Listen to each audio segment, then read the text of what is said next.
Ever think your day is bad because your streaming service is buffering, or your favorite artisanal coffee shop ran out of oat milk?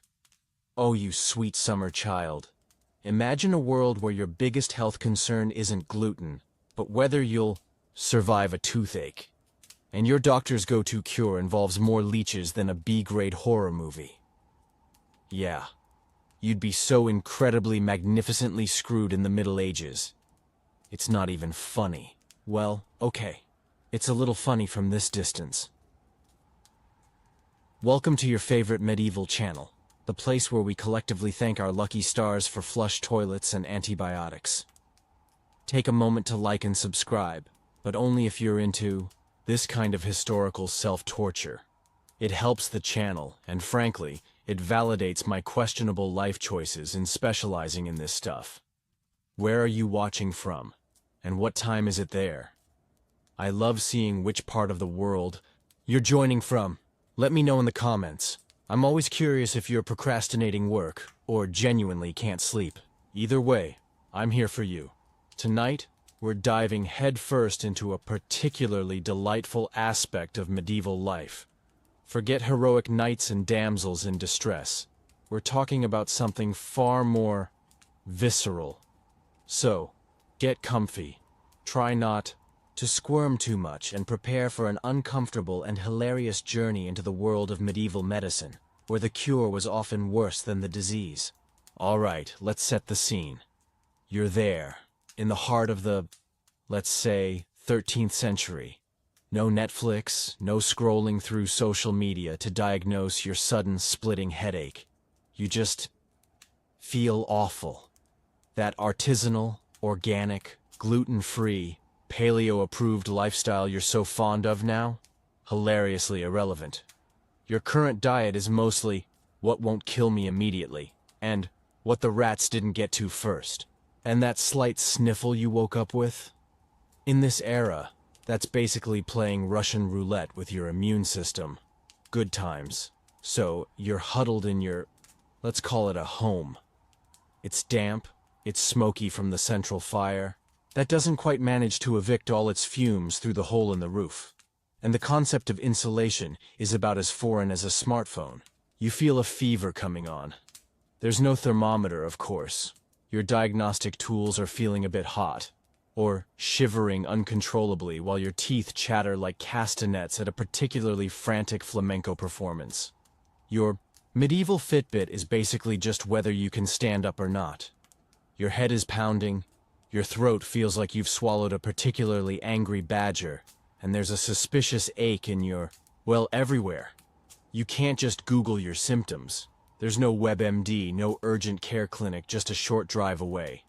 Your medical knowledge comes from village elders, whose advice usually involves a poultice made of something unmentionable, and praying to a saint who probably has a backlog longer than the DMV on a Monday morning. Probably just bad humors. Your neighbor coughs helpfully. Gee, thanks Brenda. What are your options? You could try to sweat it out, hoping whatever malevolent spirit or imbalance is plaguing you gets bored and leaves. Or you could seek professional help. This isn't like choosing between your HMO or PPO. Your local options are likely the village wise woman, who might have some herbal remedies that could either cure you or give you vivid hallucinations. Or the barber surgeon. Yes, the guy who cuts hair and pulls teeth is also your go-to for pretty much everything else. Specialized medicine? That's a hilarious joke you haven't invented yet. Let's say you're feeling fancy or desperate and opt for the barber surgeon. You stumble to his shop, which smells faintly of stale blood, singed hair, and regret. There's no waiting room with old magazines, just a wooden chair that's seen better centuries, and a collection of tools that look like they were designed for a medieval torture chamber rather than healing. Sterilization, you ask? Oh, that's adorable. If he wipes a blade on his apron, consider it a spa day for your germs. This is peak, trust me bro, healthcare. He takes one look at your pallid face, your feverish eyes, and probably pokes you a bit with an unwashed finger. His diagnosis will almost certainly be based on the prevailing medical theory of the time, the four humors: blood, phlegm, yellow bile, and black bile. Your body is like a very poorly managed internal ecosystem, and if one of these liquids is out of whack, too much, too little, or just generally being a jerk, then congratulations, you're sick. It's all very scientific, if your science is based on vibes and what Galen wrote centuries ago. So, after a cursory examination that might involve him smelling your breath or peering intently at your urine, yes, really, uroscopy was a big deal, a sort of medieval pea palette reading. He declares that you, my friend, have an excess of, let's say, blood, or maybe your phlegm is too cold and moist, or your black bile is throwing a melancholic rave in your spleen. The specifics are almost arbitrary. The important thing is, something needs to be balanced, and that's where the fun really begins. His eyes gleam with the confidence of a man who truly believes he's about to save you, probably by making you significantly lighter. The primary treatment for an excess of blood, or indeed for almost anything that ails you. Because clearly, the problem isn't the raging infection or the appalling sanitation. It's that you just have too much of that vital red stuff. The logic is, well, it's medieval. You wouldn't want to have too much life in you, would you? That's just greedy. He rummages through his delightful toolkit. Will it be the lancet, a sharp, pointy implement, or perhaps some leeches? Those charming blood-sucking annelids are always eager to help. No sterile packaging, no disposable needles. Just good old-fashioned, reusable metal, possibly wiped clean after the last unfortunate soul. Or maybe not. He might even consult an astrological chart to make sure the moon is in the right phase for bleeding you. Can't be too careful when you're literally draining someone's life force. Let's assume he goes for the direct approach, the lancet. He'll find a vein, probably in your arm, and with a cheery, "This will only hurt, well, quite a bit actually." He'll make an incision. You get to watch your precious life essence drip into a bowl, the quantity determined by, honestly, who knows, his gut feeling. How much blood you seem to have to spare before you pass out. It's an art, not a science. A very messy, slightly terrifying art. As the bowl fills, you're probably starting to feel a bit lightheaded. Shocking, I know. This wooziness is, of course, a sign that the treatment is working, the bad humors are leaving your body. Or, you're just experiencing the early stages of hypovolemic shock. But let's not split hairs. The barber surgeon will proudly show you the bowl of your own blood, a trophy of his medical prowess. You're feeling weaker, but hey, at least you're lighter. Every cloud has a silver lining, right? Even if that cloud is impending unconsciousness after he's decided you've been sufficiently drained, or you've fainted, making the decision for him. He'll slap some sort of dubious poultice on the cut. Maybe some cobwebs and dung for good measure. Because why not invite a little tetanus to the party? You're then sent on your merry way, probably several shillings poorer and significantly paler. Is the fever gone? Maybe. Are you cured? Highly debatable. Are you now anemic and even more susceptible to whatever was wrong with you in the first place? Oh, most definitely. And this, my friend, was just your first encounter with the cutting edge, pun absolutely intended, of medieval medicine. You're left to ponder the sheer helplessness of it all. No understanding of germ theory, no antibiotics, just a firm belief in balancing invisible internal liquids by methods that would make a modern-day vampire squeamish. So next time you pop an ibuprofen for a headache, spare a thought for your medieval counterpart. You've truly won the historical lottery just by being born now. So, you've survived your first round of medical intervention. The bloodletting extravaganza. You're probably back in your smoky, drafty hovel, feeling like a deflated wineskin and looking paler than a ghost at a tax audit. The good news? You're still breathing. The bad news?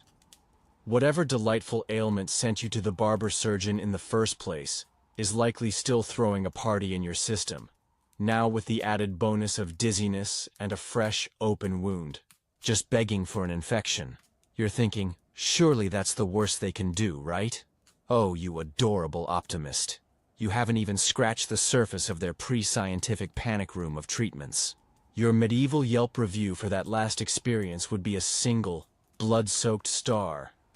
If, by some miracle, you haven't expired from the initial treatment, or simply given up and decided to take your chances with the Almighty directly, your friendly neighborhood barber surgeon isn't done with you. He's got a whole gruesome grab bag of other ways to rebalance those pesky humors. Perhaps the blood wasn't just too much but also impure. Or maybe he's decided your yellow bile is staging a coup, or your phlegm is being particularly sluggish and uncooperative. Next up on the hit parade of medieval wellness, purging and emetics. The philosophy is simple. If it's bad, get it out, through any available exit, and with a level of enthusiasm that would make a modern gastroenterologist blush.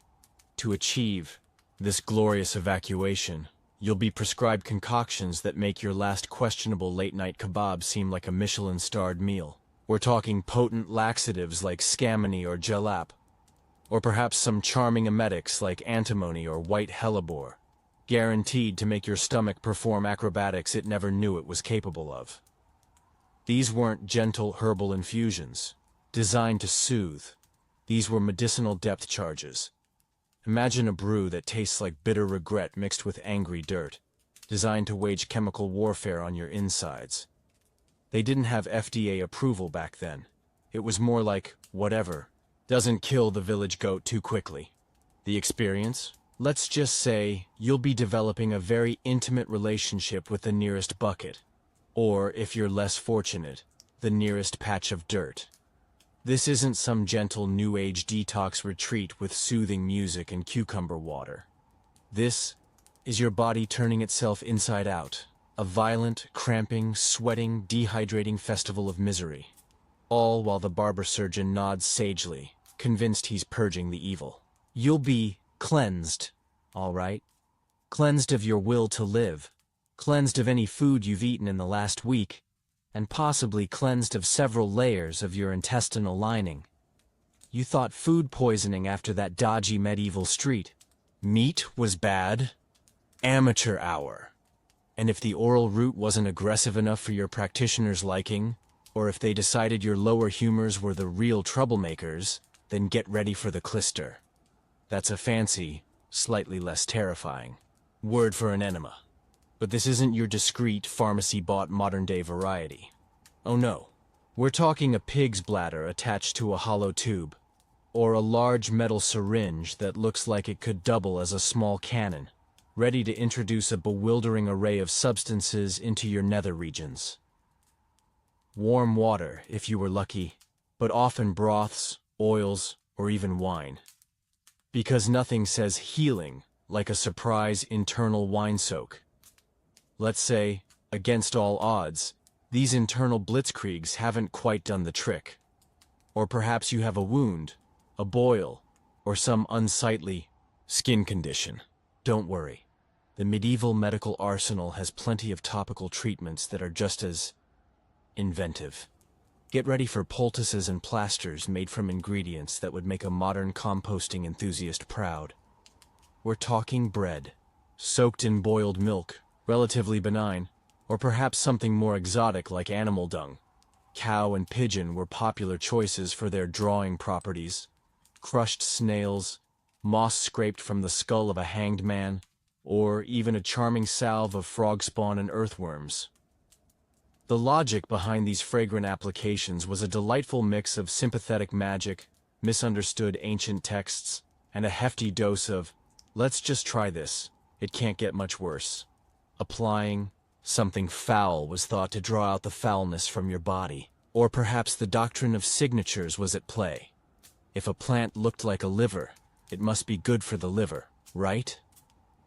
The smell alone from some of these concoctions would be enough to either clear your sinuses for life or attract every fly in a 5-mile radius. You'd be walking around smelling like a biohazard and a failed alchemical experiment, all in the name of health. And what if your ailment was less about a leaky gut and more about what was going on in your head? Persistent headaches, seizures, or even just being a bit too eccentric for medieval tastes could lead to a diagnosis requiring a more direct approach to your brain. Enter trepanning. Yes, drilling a hole in your skull to release evil spirits, pressure, or just bad vibes. The barber surgeon, possibly after a quick prayer and an even quicker swig of something strong. For him, not you, anesthesia is still centuries away, would take a drill or a saw and quite literally bore into your cranium. The survival rates? Let's just say it was a real headache for the patient, often their last. It makes your modern fear of the dentist seem positively quaint. So, you've miraculously endured the bloodletting, the great internal flush-out, and maybe even had a delightful hole drilled in your head for good measure. You're basically a walking, barely breathing testament to the sheer resilience of the human body, or just extreme luck. But what if your particular medieval malady is a bit more specific? Let's say you've developed a toothache that makes you wish your head would just politely detach itself. Your old friend, the barber surgeon, is ready for round 2. Forget gentle numbing gels and soothing dental hygienists. His toolkit features fearsome-looking pliers, possibly rusty, definitely not sterilized, and his technique is best described as grip, rip, and pray. Anesthesia? That's you hopefully passing out from the pain. He'd jam that metallic horror into your mouth, clamp down on the offending tooth, and probably a bit of gum and neighboring tooth for good measure, and then pull. The sound alone, a sickening crack and squelch, would be enough to haunt your nightmares, assuming you survived the almost guaranteed infection. Your modern dentist, with their little mirror and gentle prodding, suddenly looks like an angel of mercy. Or perhaps you've had a tumble, tripped over a stray pig in the street, fell off a rickety ladder, or got a bit too enthusiastic during a peasant revolt. Broken bones were a common hazard in a world without safety regulations or smoothly paved sidewalks. No x-rays here to see the damage. Diagnosis was by prodding, groaning, yours, mostly, and educated guesswork. Setting a fracture involved yanking the limb back into a roughly correct position, an experience that would make a modern emergency room visit feel like a spa day. Splints were fashioned from rough wood and rags, and if the bone didn't set, right?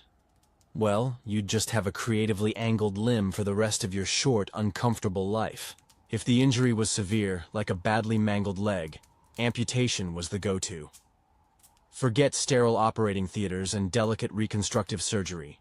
This was a quick, brutal affair with a saw, a strong assistant to hold you down. Screaming was expected, and a red-hot poker or boiling tar to cauterize the stump. Survival was a coin toss between bleeding out, shock, or the inevitable gangrene. The term surgeon back then often felt synonymous with licensed butcher, and if you happened to be a woman, one of the most perilous journeys you could undertake was childbirth. This wasn't the era of epidurals, fetal monitors, or even a basic understanding of hygiene during delivery. Midwives were the primary attendants, women from the community who possessed a mix of practical experience, traditional knowledge, and a hefty dose of superstition. Some were skilled, no doubt, but many were operating in the dark, literally and figuratively. If complications arose, interventions were limited, and often more dangerous than the problem itself. Forceps, if used at all, were crude and could cause horrific injuries. Maternal and infant mortality rates were appallingly high. You'd be laboring in your probably not very clean home, surrounded by well-meaning but often powerless helpers, praying to every saint you knew. Forget a birth plan. The plan was survive. The concept of a calm, empowering water birth with whale song in the background would have been as alien as a spaceship. Got something wrong with your eyes? In a world lit by flickering candles and smoky fires, with poor nutrition and rampant infections, eye problems were incredibly common. From cataracts clouding your vision to painful inflammations, your options for treatment were, shall we say, eye-watering. For cataracts, one cure was couching, basically taking a sharp instrument like a needle or a thorn and poking it into your eye to dislodge the clouded lens, pushing it back into the vitreous humor.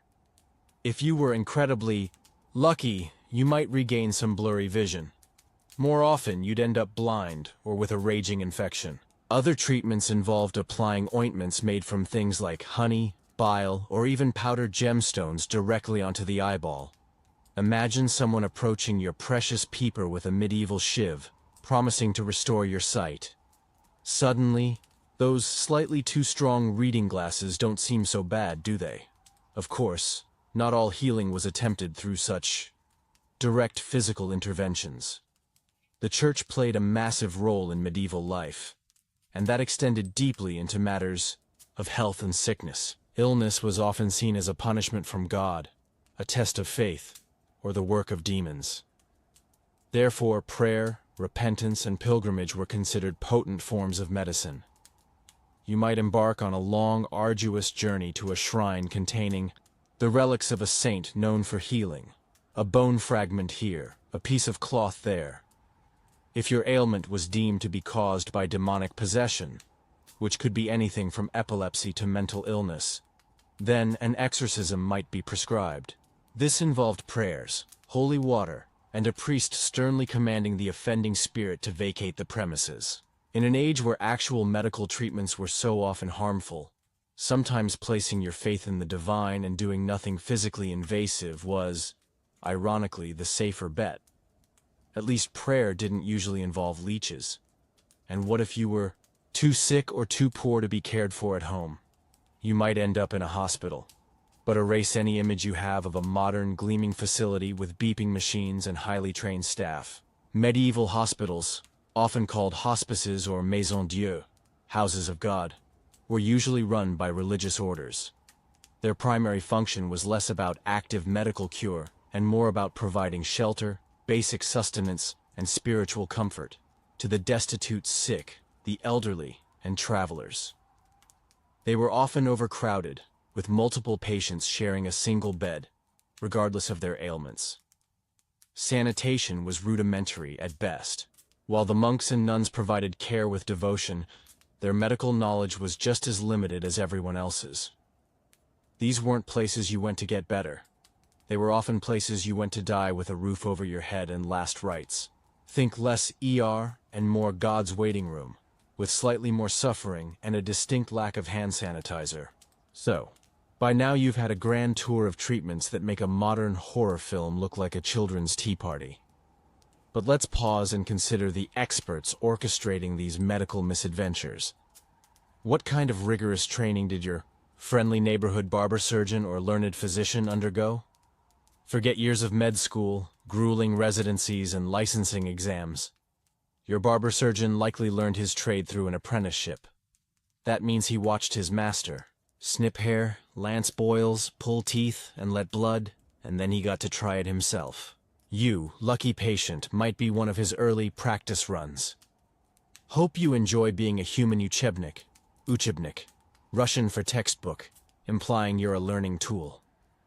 University-trained physicians were a different breed, rarer and far more expensive.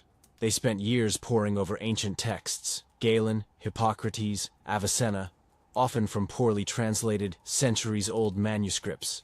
Their knowledge was deeply theoretical and frequently wrong, but they delivered it with immense confidence. Imagine your doctor basing your entire treatment plan on a medical textbook last updated when Rome was still a big deal, and you get the picture. You weren't just a patient. You were an unwilling participant in a very long, very painful historical experiment. It was the original fake it till you make it, except making it often meant making you meet your maker. And, oh, the delightful class distinctions within the medical field itself. You had your university-educated physicians, the true aristocrats of Ouch. These were the thinkers, the diagnosticians. They'd gaze thoughtfully at a flask of your urine, holding it up to the light like a fine wine, divining your inner imbalances, from its color, clarity, and even smell. A practice known as uroscopy. They'd consult astrological charts to ensure treatments aligned with celestial movements, because obviously, Saturn's position had a direct impact on your inflamed toenail. They prescribed complex remedies but rarely, if ever, got their hands dirty with actual procedures. That was for the surgeons, often the same barbers who cut hair and shaved beards. These were the manual laborers of medicine, the ones who did the bleeding, the amputating, the tooth extracting, and the enema administering. There was a strict hierarchy. Physicians were scholars and gentlemen.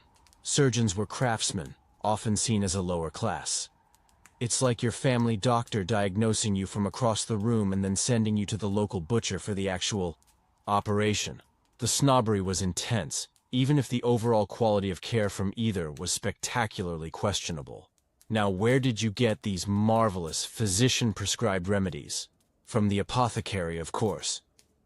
This was your medieval pharmacy, a fragrant, or sometimes frankly stinky, emporium of earthly and not-so-earthly delights. Forget gleaming white counters and computer-generated labels. The apothecary's shop was a treasure trove of dried herbs, exotic spices, animal parts of dubious origin, and minerals that might either cure you or give you heavy metal poisoning. Quality control? Non-existent. Ingredients could include genuinely beneficial botanicals like willow bark, a source of salicylic acid like aspirin, alongside things like powdered mummy. Yes, actual ground-up ancient Egyptians thought to have potent healing properties. Unicorn horn, usually narwhal tusk, sold at exorbitant prices. Bezoar stones, hard concretions from animal stomachs, believed to be universal antidotes. Or even theriac, a complex concoction with dozens of ingredients, including viper's flesh, touted as a cure-all for centuries. It was a wild, unregulated marketplace of hope and hype, where the placebo effect was doing some seriously heavy lifting. Your prescription might be based on ancient authority, or just on what the apothecary had in stock that week that sounded vaguely impressive. Lurking behind all these everyday medical horrors was the ever-present existential dread of epidemic disease, most famously, the plague. When the Black Death or other pestilences rolled into town, the already shaky medieval medical system didn't just bend, it shattered. Physicians, despite their theories, were powerless. Many, displaying a remarkable sense of self-preservation, would be the first to flee infected areas, sometimes even boarding up their patients in their homes. Those who stayed often succumbed themselves.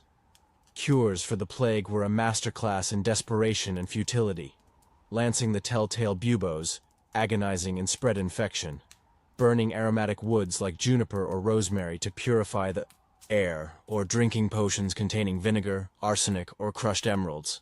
You might have seen images of plague doctors in their beaked masks, stuffed with herbs, terrifying to look at, and sadly, not very effective at preventing infection. The societal breakdown was immense. Fear, suspicion, and mass death were your daily companions. Your chances of surviving a major plague outbreak? Statistically, pretty grim. It was less about medical intervention and more about whether you were one of the lucky few with natural resistance or who simply managed to avoid exposure in a world with no concept of germ theory. Let's talk about your experience as the patient in this delightful system. One word sums it up: powerlessness. You had virtually no say in your treatment. The physician, with his learned pronouncements and Latin phrases, was an authority figure not to be questioned. Informed consent was a concept that wouldn't be invented for many, many centuries. You submitted to these often brutal and terrifying procedures because you were desperate, in pain, and there were simply no other options available. The fear itself must have been a significant part of the illness. Every unexplained fever, every persistent cough, could be the herald of something fatal.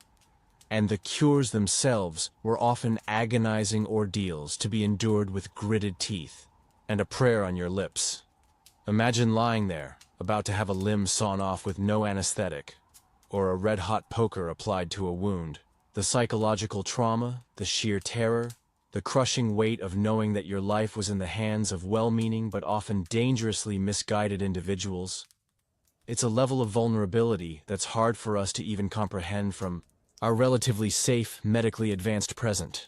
You just hoped the cure wouldn't be the thing that actually finished you off, Beyond the specific horrors of medieval medical treatments, let's not forget the delightful backdrop against which all this drama unfolded: the breathtaking lack of sanitation. You think your roommate who leaves dishes in the sink is bad? Imagine entire towns where streets doubled as open sewers, with human and animal waste casually tossed from windows. Chamber pots emptied into the gutter, if you were fancy enough to have a gutter, were a daily occurrence. Clean drinking water was a lottery. Your local river was likely a delightful cocktail of industrial runoff from tanneries, waste from slaughterhouses, and everyone's bathroom breaks. Personal hygiene was, shall we say, less of a priority than fending off starvation or a Viking raid. Baths were infrequent, soap was a luxury, and your constant companions were fleas, lice, and rats the size of small cats. All efficient vectors for diseases that your non-existent immune system was just thrilled to meet. Your charming rustic medieval hovel? Basically a petri dish with a thatched roof, cheerfully cultivating the next plague. This wasn't living simply. It was actively campaigning for sepsis. And what were you fueling your body with in this germ-laden paradise? Your diet wasn't exactly a vibrant tapestry of superfoods. Forget year-round access to fresh fruits and vegetables flown in from sunnier climes. Your meals were monotonous, heavily reliant on grains, often coarse and gritty, seasonal, and frequently inadequate. Fresh meat was a treat for many, and preserving food without refrigeration was a constant battle against spoilage. This meant deficiency diseases were rampant. Scurvy, with its delightful symptoms of bleeding gums and falling teeth, was common in winter when fresh produce vanished. Rickets bent the bones of children deprived of vitamin D. Goiter, caused by iodine deficiency, swelled the necks of people in inland areas. You were chronically malnourished, which didn't just make you feel rubbish. It critically weakened your immune system, making you a prime target for every passing infection. That hearty peasant stew you romanticize? It was often thin, uninspired, and missing about 10 essential micronutrients. Think less artisanal sourdough, and more, is this bread or a paving stone? Now, what if your affliction wasn't just physical, but mental?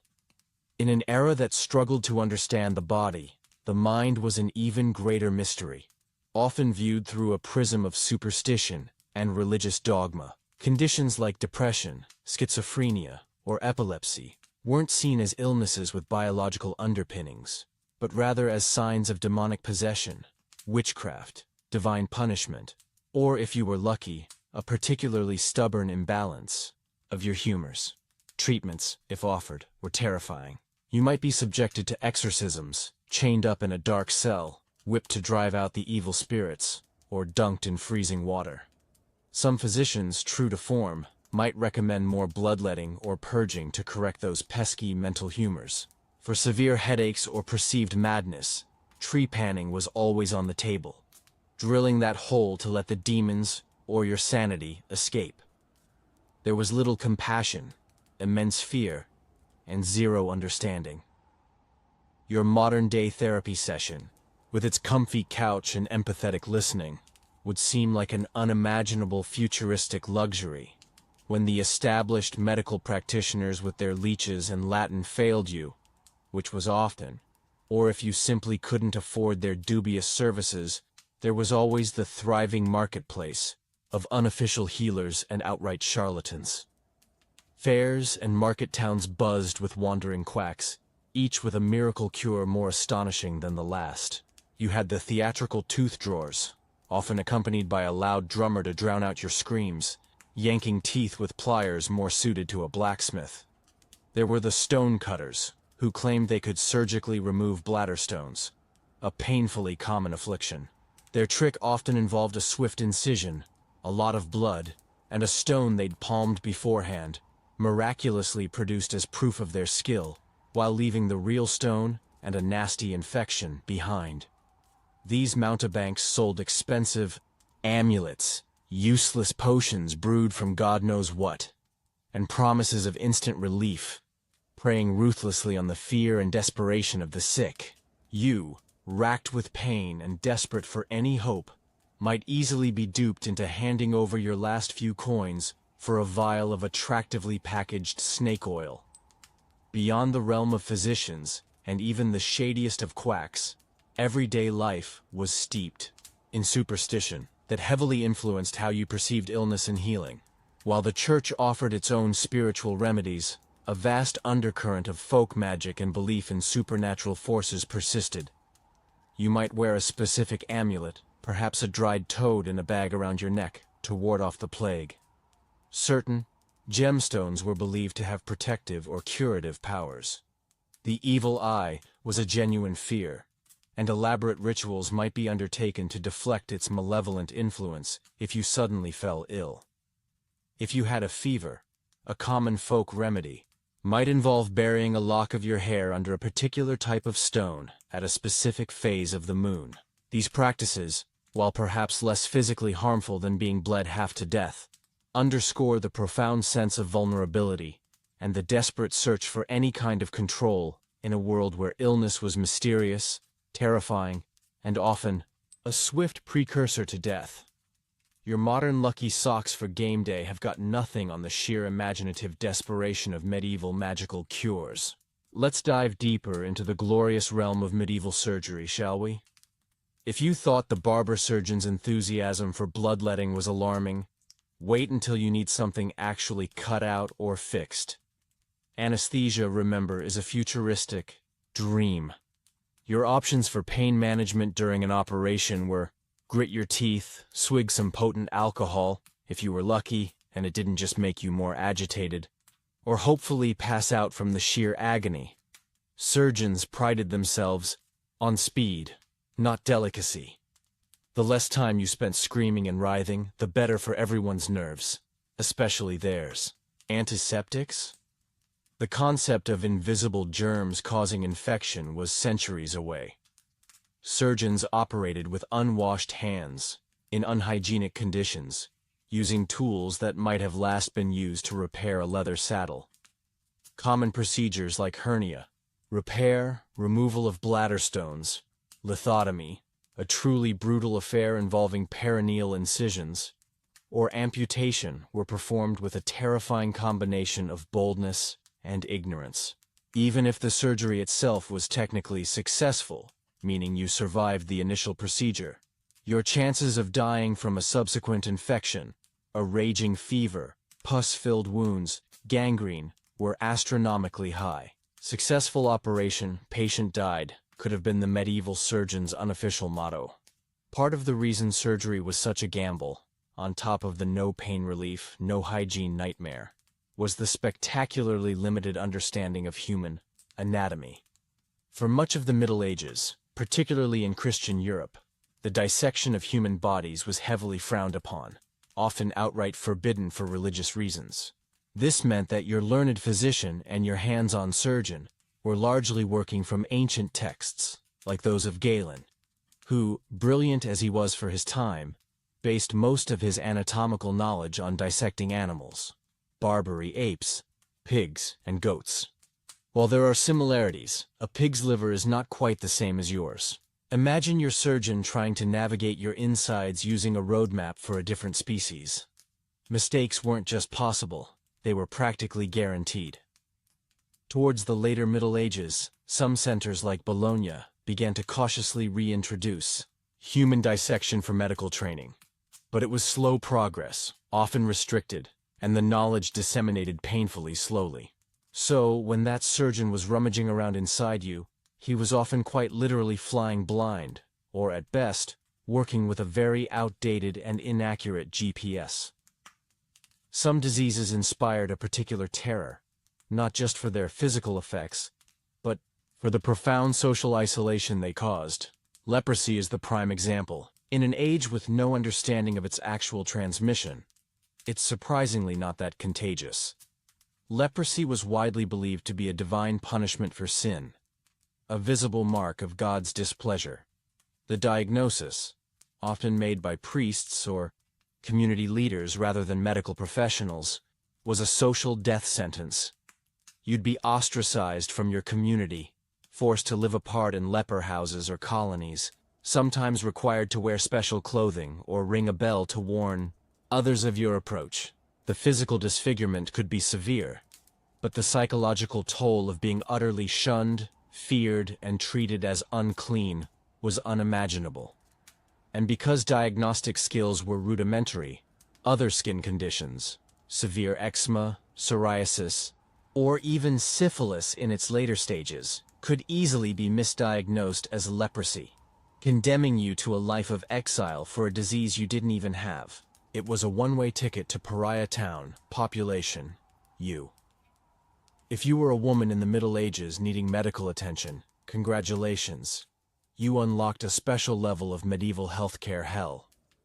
Women's diseases, anything related to gynecology or obstetrics, were shrouded in modesty taboos and a healthy dose of misogyny. Male physicians, often celibate clergy in the early Middle Ages, were typically hesitant to directly examine female patients, especially their reproductive organs. They might rely on descriptions given by the woman herself, if she wasn't too embarrassed or scared to speak frankly, or through a male relative or a midwife. This third-hand diagnostic process was, predictably, not ideal. Midwives possessed most of the practical, hands-on knowledge of childbirth and women's health, passed down through generations. However, their status was precarious. If a birth went well, they were praised.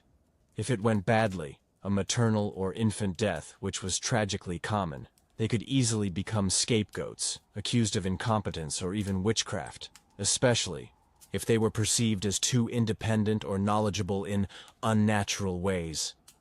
It was a dangerous tightrope to walk, and for you, the female patient, it meant your care was often compromised by societal squeamishness and suspicion.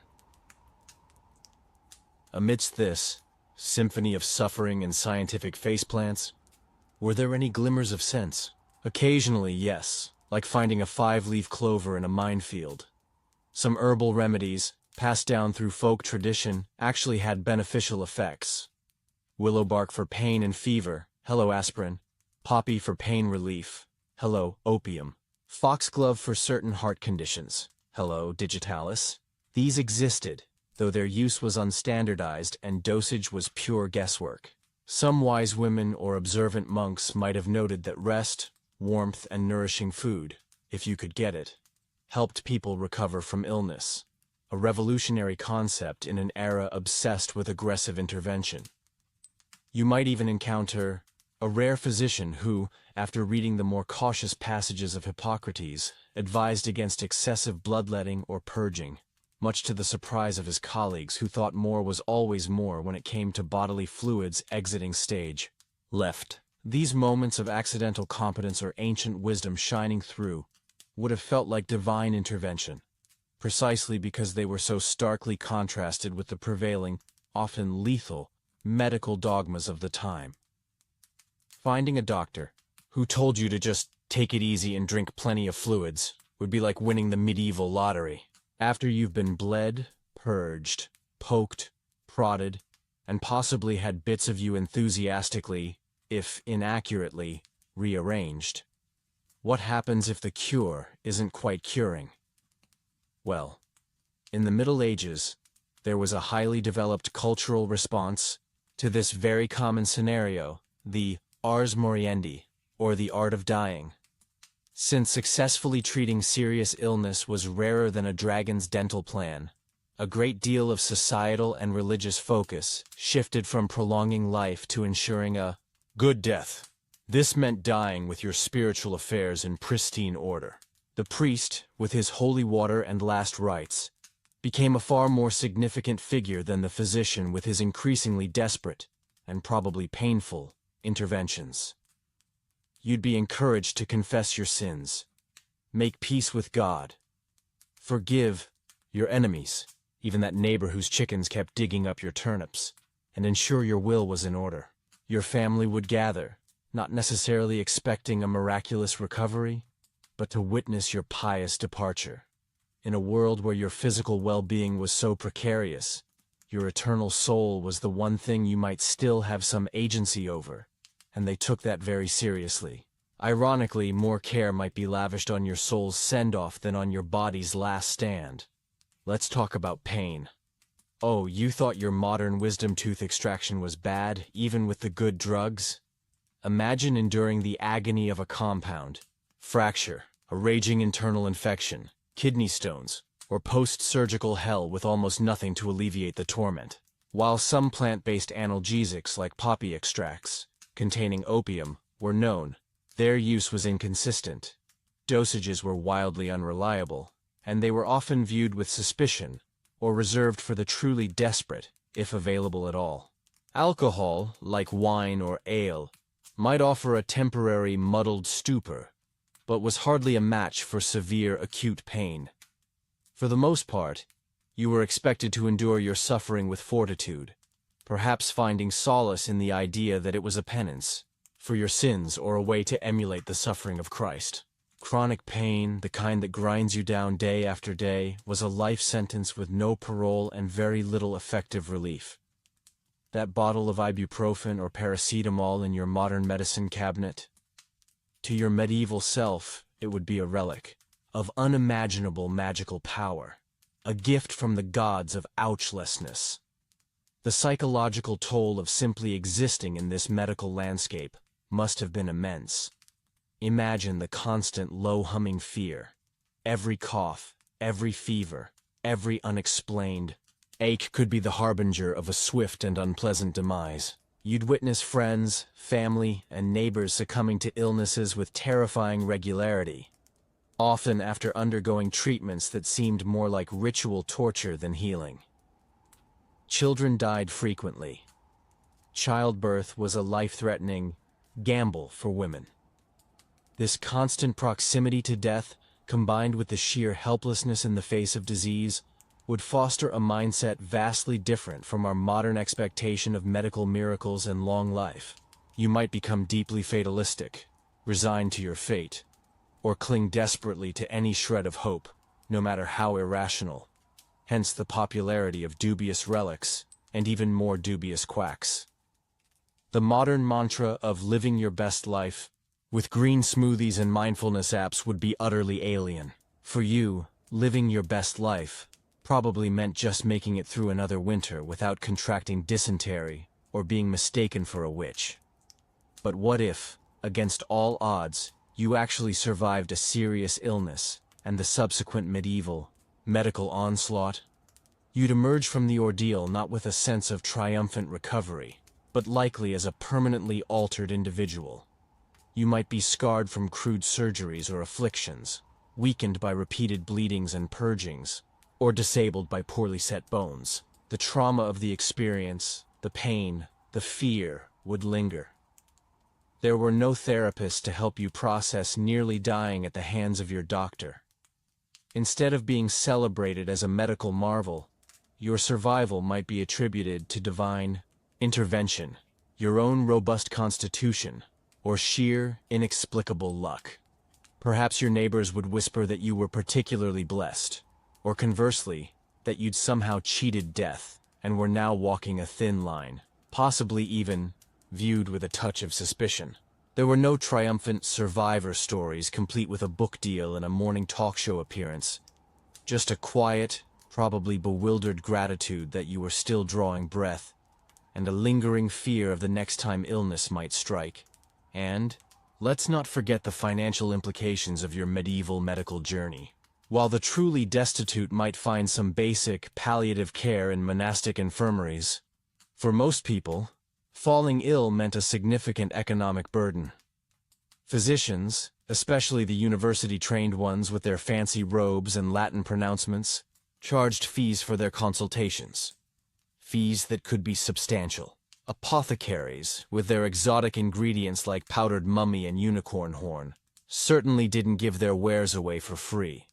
A prolonged illness or a series of expensive, ineffective treatments could easily bankrupt an ordinary family. You might have to sell livestock, tools, land, or precious household goods to afford that next round of leeches or that special pilgrimage to a distant shrine. It's the medieval equivalent of a GoFundMe campaign, but with significantly worse odds of a positive outcome. The desperate choice between ruinous medical expenses for a dubious chance at survival, or resigning oneself to fate, was a brutal reality. Healthcare inaccessibility combined with outright dangerous treatments? Truly, the worst of both worlds. Let's reflect on your unique doctor-patient relationship throughout this medieval ordeal. You weren't exactly a partner in your own healthcare journey, were you? There was no kindly physician explaining your options, no glossy brochures, detailing potential side effects other than, death. No second opinions unless you fancied trying another quack with an equally alarming array of sharp objects. You were the passive recipient, the fleshy canvas upon which the barber surgeon or university-trained physician practiced their art. An art often based more on stubborn adherence to ancient, flawed authorities like Galen than on actual observation or, heaven forbid, patient feedback. They approached you with the unshakable confidence of someone who believes they hold the ultimate truth, while you approached them with a potent cocktail of terror, desperation, and the faint, flickering hope that this time, they might not make things demonstrably worse. Modern concepts like patient-centered care or informed consent would have sounded like gibberish from a distant utopian future. Your role was simple: suffer, and try not to bleed on the doctor's shoes too much. It really makes you wonder, doesn't it, how many people in the Middle Ages actually recovered despite the enthusiastic interventions of their medical practitioners, rather than because of them.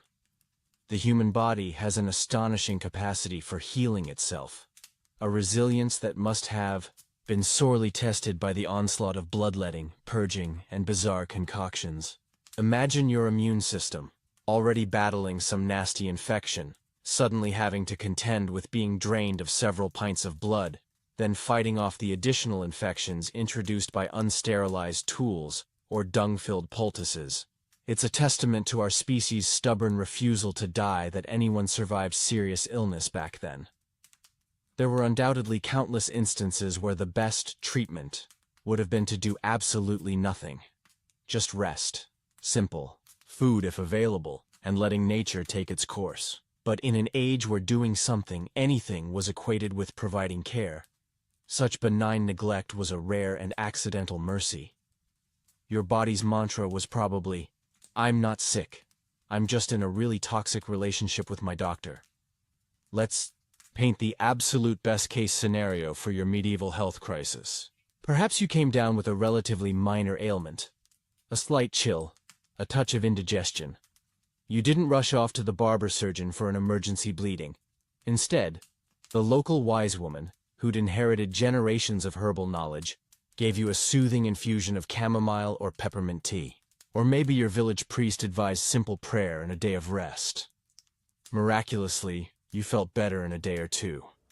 You'd consider yourself blessed, touched by God's grace, or just incredibly lucky. This outcome, the one where common sense and gentle remedies prevailed, or where your robust constitution simply shrugged off a minor bug, was the medieval equivalent of winning the lottery while simultaneously finding a unicorn grazing in your backyard. For the vast majority facing serious illness, the path was far grimmer, paved with pain, fear, and treatments that actively hindered any chance of natural recovery. That sigh of relief when a simple ailment passed without medical intervention, priceless.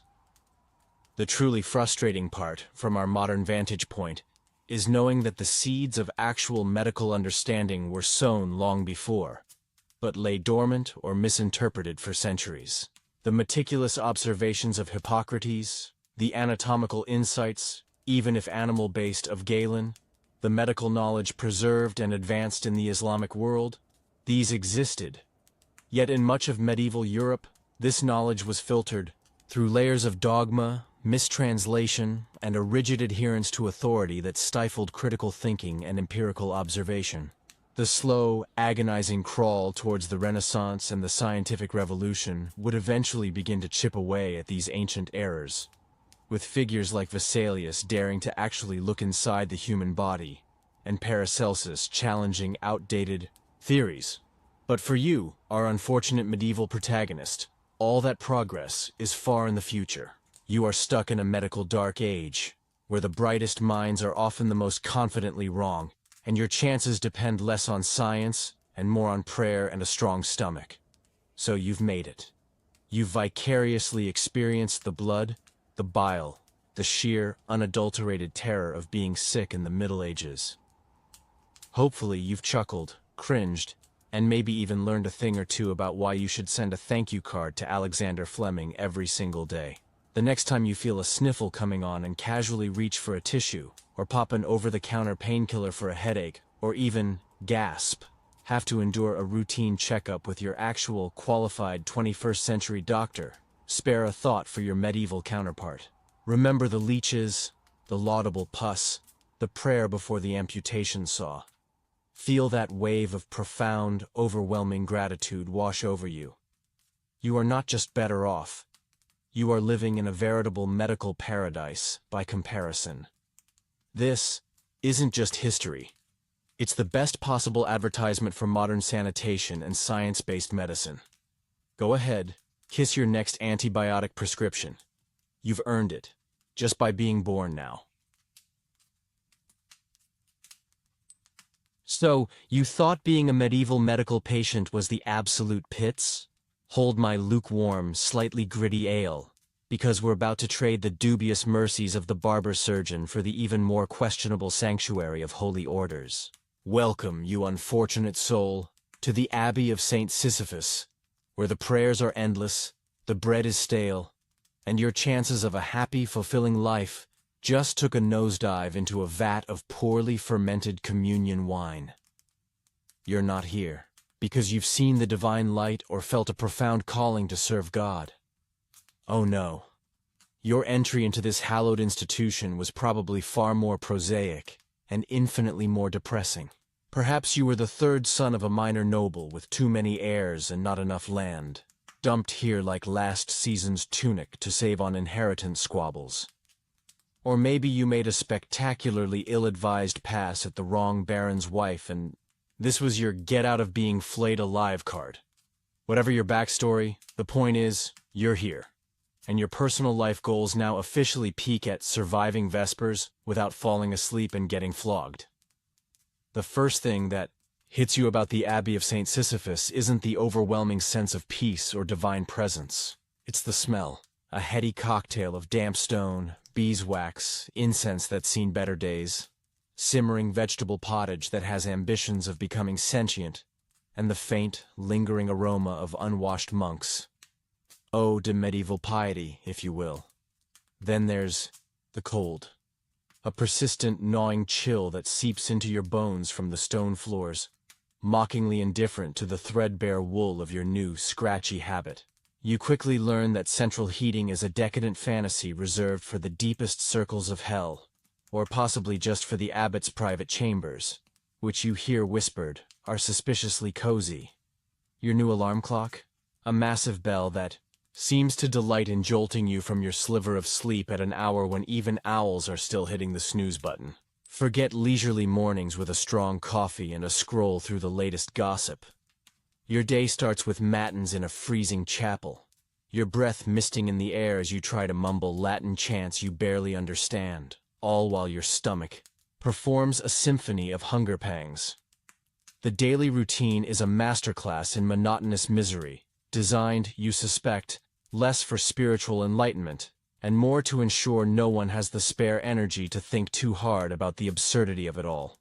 Hours of prayer, lauds, prime, terce, sext, nun, vespers, compline. A relentless cycle that chops your day into bite-sized chunks of devotional drudgery. In between, there's labor. If you're lucky, you're in the scriptorium, hunched, over a desk copying manuscripts until your fingers cramp and your eyesight blurs. The only upside is that occasionally you get to copy something mildly interesting, like a lurid account of a saint battling a particularly imaginative demon, though usually it's just endless psalters or theological treatises drier than the Abbey's week-old bread. If you're less lucky, it's hard labor in the fields, tending the abbey's crops or mucking out the stables, all under the watchful eye of a stern-faced prior who looks like he was born with a permanent scowl and a deep-seated mistrust of joy. Meals are communal, silent affairs in the refectory, where you wolf down your meager portion of pottage, bread, and occasionally, if the abbey's finances are looking up, a sliver of questionable cheese, all while one monk drones on from a lectern, usually reading something profoundly unappetizing about the martyrdom of saints. It's the original sad desk lunch, but with more guilt. The other monks are a motley crew. There are the genuinely devout, of course, their faces serene, their eyes fixed on some distant spiritual horizon, seemingly oblivious to the cold and the hunger. You try to avoid them. Their piety is frankly intimidating and makes your own profound lack of vocation all the more obvious. Then there are the ones like you, the reluctant residents, the ones whose families found them inconvenient, their expressions ranging from resigned boredom to barely concealed resentment. You spot them by the way they subtly try to get the biggest piece of bread or the extra half-second they linger in any patch of sunlight. And then there are the ambitious ones. Brother Cuthbert, the cellarer, who controls the abbey's stores with an iron fist and a suspiciously plump belly. Brother Anselm, the precentor, whose voice in chant is angelic, but whose eyes have a reptilian gleam when he thinks no one is watching. And then there's Brother Thaddeus. Ah, Thaddeus. He's the sub-prior, efficient, outwardly pious, always ready with a beatific smile that doesn't quite reach his cold, calculating eyes. He seems to know everyone's business, every minor infraction, every whispered complaint. You've seen him in the scriptorium, meticulously sharpening his quill with a small, very sharp knife, taking just a little too much satisfaction in the process. He's the kind of monk who makes you instinctively check if your kidneys are still there after a brief conversation. The current abbot, Father Alaric, is an old man, frail and increasingly detached. His sermons ramble. His grip on the abbey's affairs is loosening like a worn-out cincture, and whispers in the shadowy cloisters suggest his time is drawing to a close. This power vacuum is palpable. You can almost taste the ambition in the air, thicker than the incense at high mass. Factions are forming, subtle alliances being forged over shared duties or illicitly hoarded scraps of food. You, of course, are a nobody, a political non-entity, which you figure is probably the safest way to be. Your main concern is navigating the labyrinthine rules of the monastic order. Silence at designated times, specific ways to bow, to eat, to walk. An infraction, even an accidental one, can earn you a stint of public confession, a penance like reciting the entire Psalter kneeling on cold stone, or worse, a taste of the discipline, the whip kept by the prior for just such occasions. It's like living in the world's most depressing high-stakes reality show, where eviction means a literal flogging. You're already pretty sure you're not cut out for this. The constant performance of piety is exhausting. You find your mind wandering during the endless chants, mentally composing letters of complaint to your distant, uncaring family, or wondering if it's possible to tunnel out of the abbey using only a sharpened spoon and a desperate hope for a life that doesn't involve waking up before the sun to sing about your own sinfulness. The lack of privacy is another joy. You sleep in a communal dormitory, the air thick with the snores, coughs, and occasional nightmare-induced yelps of your brethren. Every moment is observed, or feels like it is. You once tried to sneak an extra apple from the orchard, an act of daring rebellion that had your heart pounding like a drum solo at a peasant festival. You got away with it. But the subsequent wave of guilt, expertly instilled by years of religious indoctrination you didn't even realize you'd absorbed by osmosis, almost made you confess. This place doesn't just control your body. It's trying to get a grappling hook into your soul, and you're not sure you have the strength to keep it out. Tonight, as you lie on your hard pallet, listening to the wind howl outside like a banshee with a grievance, you can't shake the feeling that your arrival here wasn't just a misfortune, but the quiet, unassuming prologue to something far more brutal. You just hope you're a very minor character in whatever grim story is about to unfold. Weeks bleed into months at the Abbey of St. Sisyphus. Each day a near-perfect replica of the last, like a medieval Groundhog Day, but with more prayer and significantly worse dental hygiene. You've settled into a rhythm of reluctant obedience. Your life measured out in bell tolls and bowls of watery gruel. You've become an expert at looking pious, while mentally cataloging the various species of mold growing on the chapel walls, or calculating how many psalms it would take to knit a reasonably warm pair of socks. Your attempts to remain invisible are, you feel, moderately successful. You're just another drab-robed drone in the hive, indistinguishable from the rest, and that's precisely how you like it. But the Abbey itself is far from serene. The undercurrents of ambition you sensed earlier are now starting to break the surface like a corpse in a thawing river. Old Abbot Alaric seems to be fading faster, his presence in the refectory and chapel increasingly rare. His absence creates a vacuum, and nature, as they say, abhors one, especially when nature is wearing a monk's habit and has a lust for power that could curdle holy water. Brother Thaddeus, the sub-prior with the smile that never quite thaws, is seen more and more in quiet, intense conversations with Brother Cuthbert, the portly cellarer whose keys jingle with an authority that belies his supposed servitude. They huddle in shadowy corners of the cloister, their heads bowed together, voices too low to catch anything more than a menacing murmur. You once saw Thaddeus pass Cuthbert a small, heavy-looking pouch, quickly concealed within the cellarer's voluminous sleeves. It wasn't an exchange of blessed relics, you'd wager. His piety was about as convincing as a $3 bill, especially when he thought no one was looking.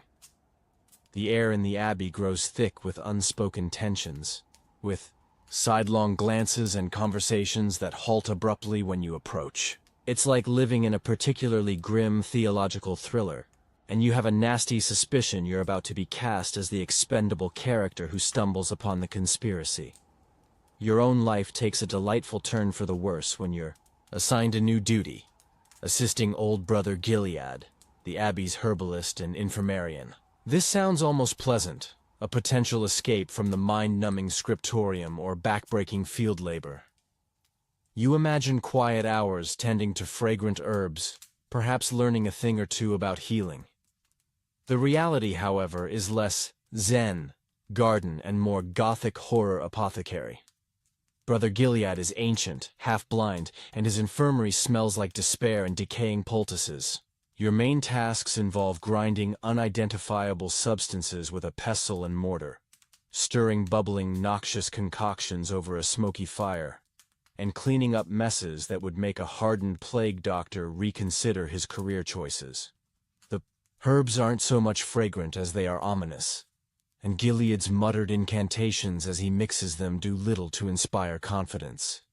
You're fairly certain that half his cures are based on the principle that if it tastes foul enough, the patient will either recover out of sheer spite or simply lose the will to complain.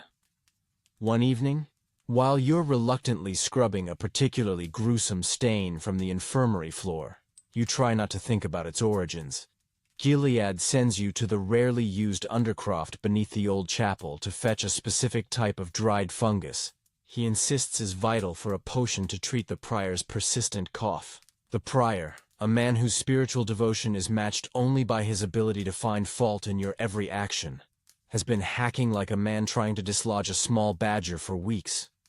The undercroft is atmospheric. It's cold, damp, and the air is heavy with the smell of centuries of dust and something else. Something vaguely metallic and unsettling. Your single flickering tallow candle does little to dispel the oppressive darkness. As you're rummaging through cobweb-laden shelves, you hear voices from an adjoining, even deeper section of the crypt, a place you didn't even know existed. Curiosity, that fatal human flaw you try so hard to suppress, gets the better of you. You creep closer, your heart thumping a nervous rhythm against your ribs that's far too lively for this place of eternal rest. The voices are Brother Thaddeus and another monk you don't immediately recognize, his tone rougher, less refined, than the usual Abbey drone. They're not discussing scripture. You catch phrases like, "The old fool won't last the month," and "Arrangements must be made." And then, chillingly, "No loose ends this time." The unrecognized monk mentions a shipment, and something about the bishop's man arriving sooner than expected. Thaddeus's reply is a low, sibilant hiss. He will be dealt with if he interferes. The path must be cleared. Saint Sisyphus will have an abbot who can restore its fortunes. Fortunes? You thought the only fortunes here were spiritual. Clearly you've been naive. As you're trying to process this, your foot, with impeccable comedic timing only the universe can orchestrate, dislodges a loose stone. It clatters. The voices stop. Instantly. A silence so profound it feels like the crypt itself is holding its breath descends. You freeze. Your own breath caught in your throat, the candle flame quivering in your trembling hand. You can almost hear Thaddeus's head turning, his senses sharpening like one of his beloved knives. Every instinct screams at you to run, to become one with the shadows, to spontaneously learn the art of invisibility. After what feels like an eternity but was probably only a few seconds, you hear Thaddeus say, his voice deceptively calm but with an edge that could strip paint. "Perhaps a rat, brother, or perhaps one of our more curious lambs has strayed from the flock." The other monk grunts. You don't wait to hear more. You snatch the first vaguely fungus-like thing you can find from the shelf, turn, and flee back towards the infirmary. Your escape probably about as subtle as a runaway cartload of symbols. You deliver the fungus to Brother Gilead, who squints at it and declares it to be a piece of dried leather. But you're too shaken to care. Sleep doesn't come easily that night. The dormitory, usually a symphony of snores, now feels like a trap. Every creak of the floorboards, every rustle of a nearby pallet, sounds like impending doom. Thaddeus's words echo in your mind. No loose ends. Are you a loose end? You, who just wanted to keep your head down and serve your time in this medieval purgatory. The Abbey, which already felt like a prison, now feels like a hunting ground, and you've just painted a rather large target on your own back. The Abbey's main export, you realize, isn't just existential dread. It's a finely honed sense of paranoia, now fully activated in your unfortunate self. Your quiet life of reluctant monasticism is officially over. You're in it now, whether you like it or not, and the path ahead looks less ora et labora and more panic and despair. You have a sinking feeling that Brother Thaddeus's definition of clearing the path might involve more than just a strongly worded theological argument. The days following your ill-advised spelunking trip into the Abbey's undercroft are a masterclass in sustained, nerve-shredding anxiety. You're convinced Brother Thaddeus has you marked. His gaze, always unsettling, now seems to linger on you during services, in the refectory, even when you're hauling slop buckets across the muddy yard. It's not an overt accusation, nothing you could point to. It's worse. It's a cold, appraising look, the kind a butcher might give a prize pig just before sharpening his cleaver. His smile, that chillingly beatific curve of the lips, now, feels less like a sign of piety and more like a warning, not an invitation. You try to act normal, to immerse yourself in the soul-crushing monotony of your duties, but every shadow seems to harbor his silhouette. Every unexpected touch on your shoulder sends your heart leaping into your throat like a startled frog. Your continued existence here feels like a clerical error they hadn't yet corrected, and you're terrified he's about to take up his quill and make the necessary amendment. Work in the infirmary with Brother Gilead becomes your only, albeit dubious, refuge. The old monk is lost in his world of pestles, strange fungi, and muttered Latin, seemingly oblivious to the Abbey's simmering political cauldron. Or so you hope. Sometimes you catch him looking at you with an unnervingly shrewd expression from beneath his bushy white eyebrows, and you wonder if he knows more than he lets on. Does he sense your fear? Or is he just trying to remember if you're the novice who keeps mislabeling the dried nightshade? One afternoon, Thaddeus himself pays a visit to the infirmary, ostensibly to check on the prior's never-ending cough. He speaks in soothing tones to Gilead, but his eyes, those cold chips of obsidian, are fixed on you as you're diligently and nervously grinding what you sincerely hope isn't arsenic. He asks you, his voice dripping with false solicitude, if you're finding your duties fulfilling, and if you've explored all the Abbey's hidden corners. The emphasis on hidden corners is so slight, so subtle, yet it lands like a physical blow. You mumble something noncommittal, your face probably the color of spoiled parchment, and try to look as harmless and ignorant as humanly possible. His idea of pastoral care, you suspect, probably involves a shovel and a quiet spot in the woods. The situation with Abbot Alaric deteriorates.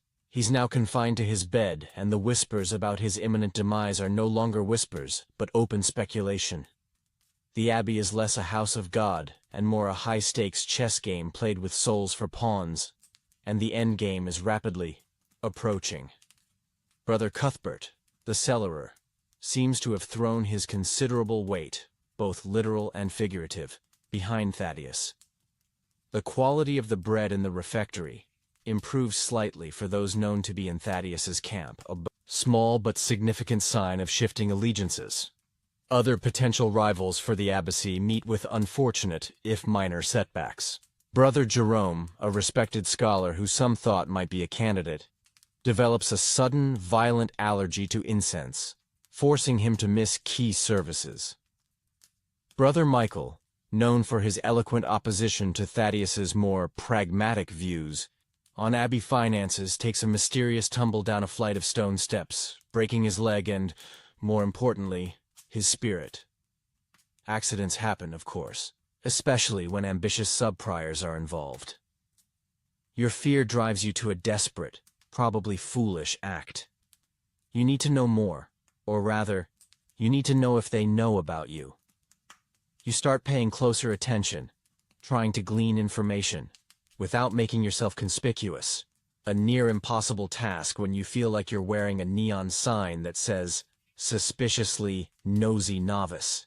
During one of your trips to the Abbey's small, neglected library, ostensibly to find a treatise on poultice application for Brother Gilead, you notice a section of theological texts that look suspiciously newer, their bindings less worn than the surrounding ancient tomes. Tucked behind a particularly large volume on the interpretations of Revelations, a book you feel is hitting a little too close to home these days, you find a ledger. It's not an Abbey account book. The script is too neat, too modern, and it's filled with coded entries, lists of names next to sums of money, and cryptic references to cargo and offshore accounts. Well, the medieval equivalent, probably involving a Templar with a questionable side hustle. You recognize some of the names, local merchants, even a minor lord or two. And then you see it, a recurring symbol next to certain entries, a stylized T. Thaddeus. This isn't just about becoming abbot. This is about something much bigger, much more worldly, and definitely much more forbidden.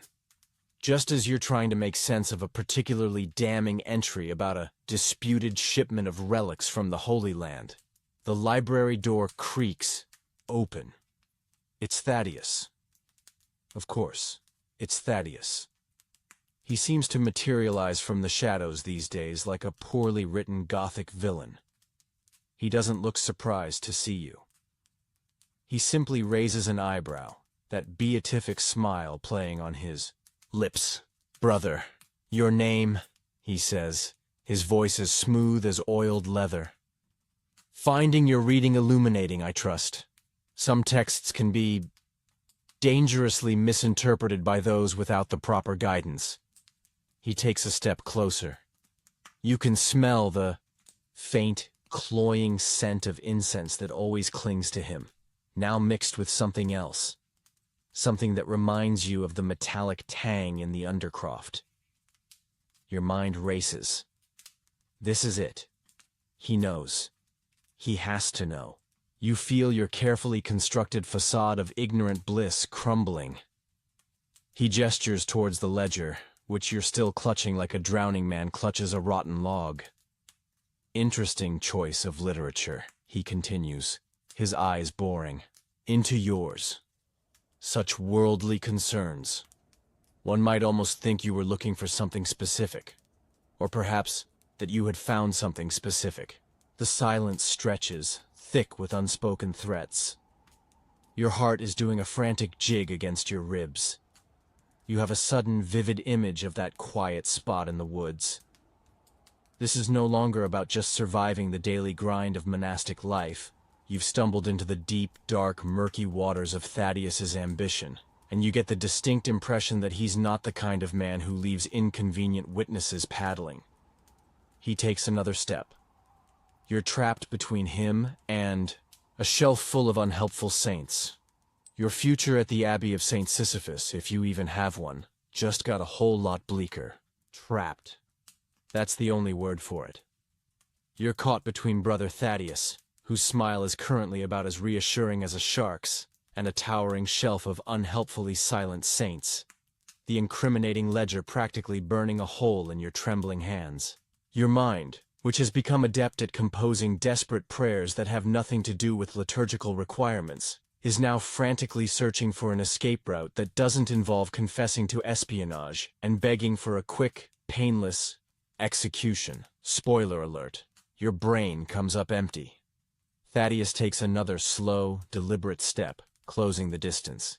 His guidance, you realize with a sickening lurch in your stomach, felt suspiciously like a noose tightening. He doesn't raise his voice. He doesn't need to. The quiet menace radiating from him is more terrifying than any shout. "It seems, brother, your name," he purrs, his eyes glinting with something far from holy, "that you have stumbled upon matters far above your station, matters that could cause misunderstandings." He gestures almost casually towards the ledger. Such a detailed account. One might think it a blueprint for something rather grand, or rather, something rather profitable. He pauses, letting the implication hang in the dusty air. "Tell me, what does a humble novice, dedicated to prayer and contemplation, intend to do with such worldly knowledge?"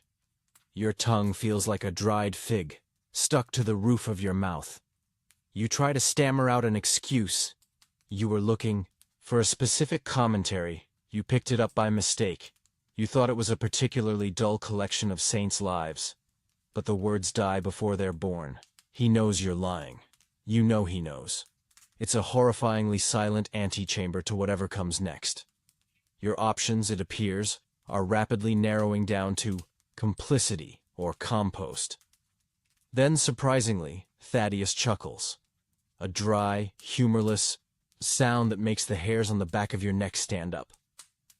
"Perhaps," he says, his eyes narrowing, "your discovery is not a misfortune, but an opportunity for both of us." He outlines it with chilling pragmatism. "You've seen the ledger. You know things. This makes you a liability. However, a controlled liability could be an asset. He needs pawns, expendable ones, for the delicate maneuvers ahead. He doesn't trust many of the other brothers, too ambitious themselves or too genuinely pious to be useful. But you're a nobody, scared, and now thoroughly compromised." He paints a grim picture of what happens to those who possess dangerous knowledge they can't be trusted with. He doesn't need to elaborate. Your imagination, fueled by weeks of paranoia, readily supplies the gruesome details. The alternative he offers isn't exactly appealing, but it beats becoming part of the Abbey's foundations. You are to keep your mouth shut, your eyes open for anything unusual, anything that might threaten his ascent, and occasionally perform certain discrete tasks. Your first assignment? To continue your duties in the infirmary, but to pay very close attention to Abbot Alaric's condition, and to report any significant changes directly, and only, to him. Oh, and the ledger? He'll keep that. Safer with me. he says, plucking it from your nerveless fingers. He wasn't just playing chess. He was playing it with a blowtorch, and you were definitely one of the pieces about to get singed. The next few days are a blur of heightened terror and forced composure. You feel like a tightrope walker performing over a pit of vipers, with Thaddeus holding the balancing pole. Every interaction is freighted with new meaning. A nod from Cuthbert the cellarer feels less like a greeting and more like an acknowledgement of your new, unwilling membership in their clandestine club. The prior's usual glare now seems to carry an extra layer of suspicion, though whether it's directed at you specifically or just the general miasma of sin he perceives everywhere, you can't tell. You minister to Abbot Alaric, whose breathing grows shallower by the day. The old man is fading, his eyes clouded, his words infrequent and confused.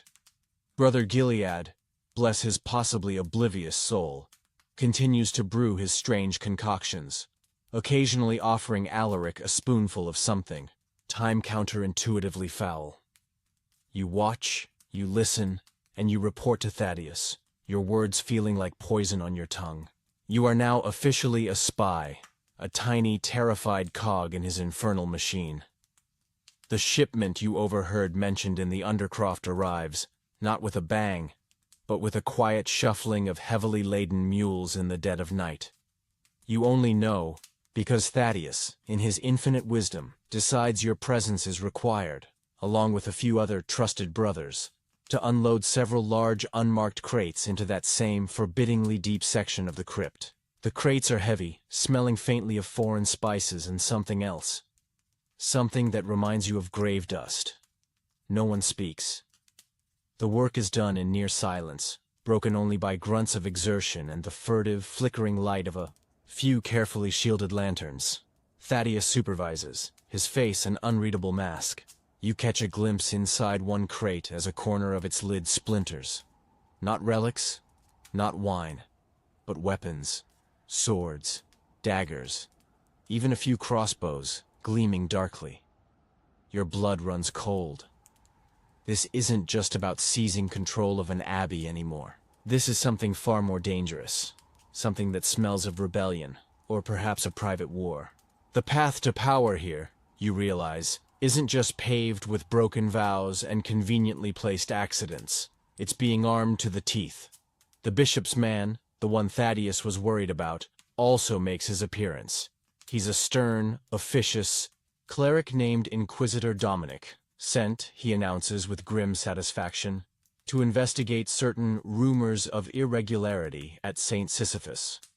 Dominic has cold, piercing eyes that seem to miss nothing, and a demeanor that suggests he considers smiling a mortal sin.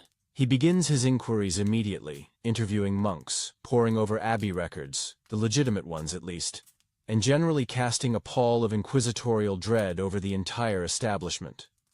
Thaddeus, outwardly, is the picture of cooperation, offering every assistance, his face a study in humble piety. Inwardly, you can sense his calculations, the whirring of his Machiavellian mind. Inquisitor Dominic is a complication, a serious one. And you're now caught between a ruthless, aspiring abbot with an arsenal in his basement, and a hawk-eyed inquisitor who probably considers every monk guilty until proven innocent. And even then, he's still suspicious. Your chances of a quiet, uneventful life, already sub-zero, have just plummeted into negative figures. One evening, after a particularly grueling day of being subtly interrogated by both Thaddeus about Alaric and Dominic about everything, you collapse onto your pallet, wondering if there's a patron saint for utterly doomed, unwilling monastic spies. If there isn't, you might just become the first. The Abbey of St. Sisyphus is now a pressure cooker, and Inquisitor Dominic, with his gimlet eyes and aura of righteous fury, is gleefully cranking up the heat. His investigation proceeds with the relentless efficiency of a particularly well-oiled guillotine. Monks are summoned one by one for private interviews, from which they emerge pale and shaken. Their vows of silence apparently no match for Dominic's talent for extracting information. You dread your own turn, which you know is coming. 2. Can you say? The truth will incriminate you alongside Thaddeus. A lie will likely be sniffed out by the Inquisitor, who looks like he can smell heresy from 3 parishes away. The Abbey's motto, you decide, should have been, pray hard, watch your back harder. Meanwhile, Abbot Alaric, bless his rapidly departing soul, is performing his final, drawn-out act of dying. Each shallow breath he takes feels like a countdown to a fresh wave of chaos. Thaddeus is a coiled serpent, his outward composure a thin veneer over a seething mass of ambition, and, you suspect, a healthy dose of murderous intent. His conscience, if he ever had one, was clearly on a very long sabbatical. Your discreet tasks for Thaddeus become more frequent and more nerve-wracking. You're now his unwilling messenger, ferrying cryptic notes to Brother Cuthbert or to certain less savory-looking individuals who arrive at the Abbey's back gate under the cloak of darkness, presumably to discuss the finer points of those shipments now residing in the Undercroft. You're also tasked with subtly spreading rumors that Inquisitor Dominic is a heretic himself, sent by a rival bishop to discredit St. Sisyphus, that certain monks are secretly colluding with him for their own gain. It's a dirty, terrifying game, and you are less a player and more like the ball they are viciously kicking around. Each successful delivery, each whispered piece of disinformation, ties you tighter to Thaddeus's sinking ship, or perhaps his rising, blood-soaked flagship. The old you, the one who just wanted to be left alone with his misery and moldy bread, is a distant, almost laughable memory. Then, the inevitable happens. Abbot Alaric breathes his last. The death knell tolls, its mournful clang echoing through the storm-lashed abbey, a somber punctuation mark at the end of a long, unremarkable life and the starting gun for Thaddeus's final sprint to power. Almost immediately, things begin to move with terrifying speed. Thaddeus, with a display of profound and profoundly false grief, convenes an emergency chapter meeting to discuss the orderly transition of leadership. Inquisitor Dominic is present, his face like a thundercloud, observing everything. This is where Thaddeus truly shines, not as a man of God, but as a master manipulator. He speaks eloquently of the Abbey's traditions, of the need for a strong hand in these troubled times, of protecting St. Sisyphus from external threats and internal corruption, all while subtly positioning himself as the only logical choice. He even uses the presence of the weapons in the Undercroft, revealed by him as a prudent measure against lawless bands roaming the countryside, a precaution the sainted Abbot Alaric himself wisely initiated, to paint himself as a provident protector.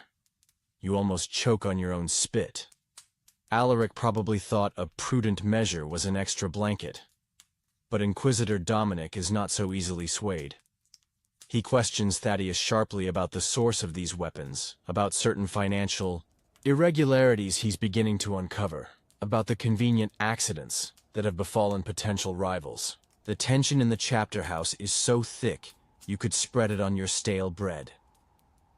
Just as Dominic seems poised to make a formal accusation, Brother Cuthbert stands, his face flushed, and dramatically confesses that he was responsible for certain unauthorized arms acquisitions and financial dealings, driven, he claims, by a misguided desire to bolster the Abbey's failing resources. He implicates a few other monks, conveniently those who were not firmly in Thaddeus's camp or who had already suffered misfortunes. It's a beautifully orchestrated piece of theater, clearly rehearsed, designed to shield Thaddeus and throw the Inquisitor a few sacrificial lambs. Dominic looks skeptical, but is momentarily stymied. He can't prove Thaddeus ordered it, not yet.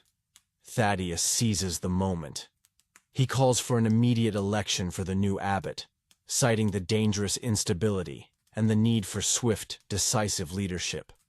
His allies, well primed, roar their approval. The vote is a chaotic, intimidating affair. Those trusted brothers, the ones who helped unload the crates, are strategically positioned, their presence a silent but effective form of voter coercion. You see fear in the eyes of many monks as they cast their stones.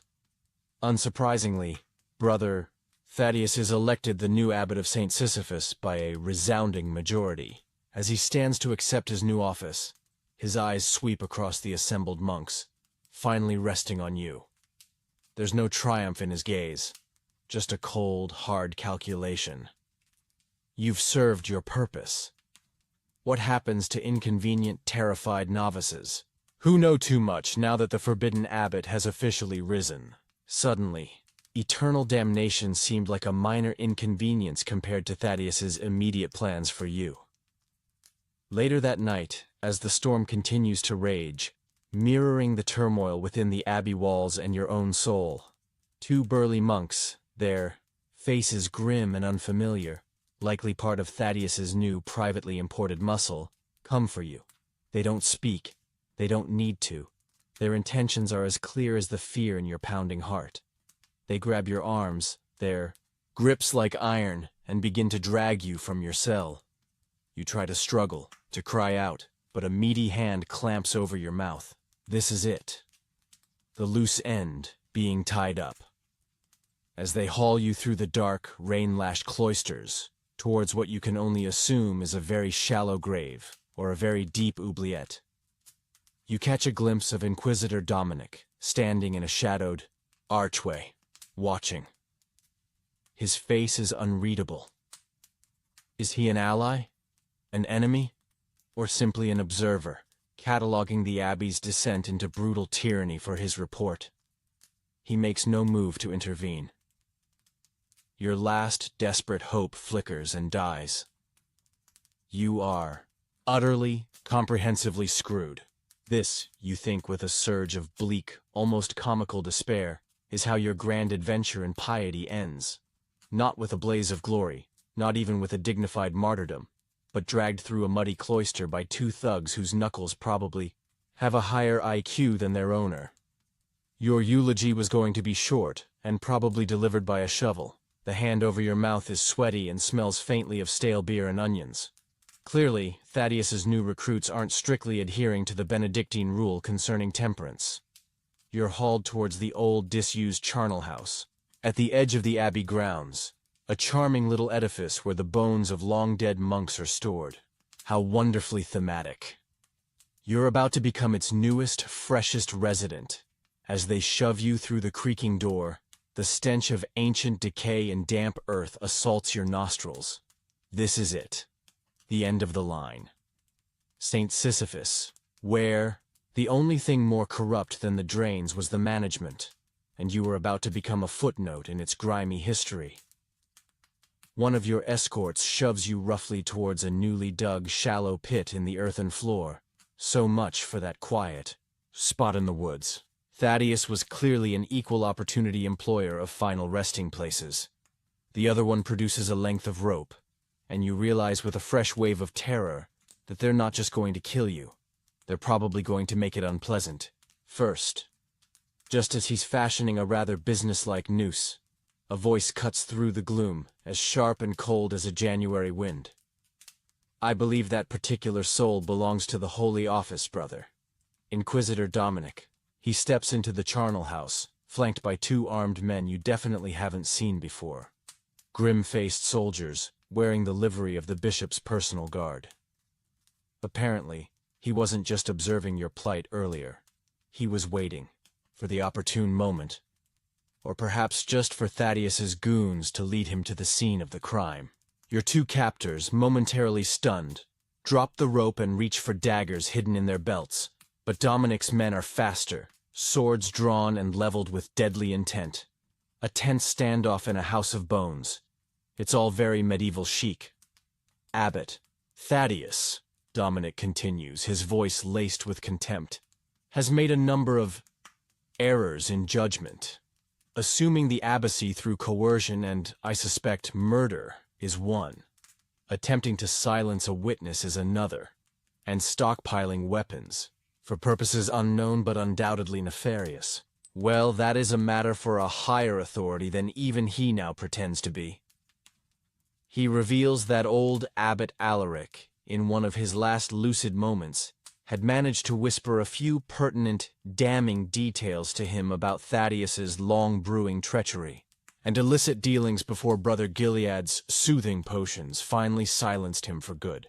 It seems your reports on Alaric's condition, filtered through Thaddeus, had missed that crucial detail. Thaddeus's meticulous planning hadn't accounted for a dying man's desperate confession, or an inquisitor with an actual spine.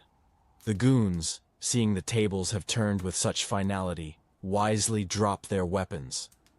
Apparently, their loyalty to Thaddeus didn't extend to facing down trained soldiers in a boneyard. What follows is swift and brutal, in true medieval fashion.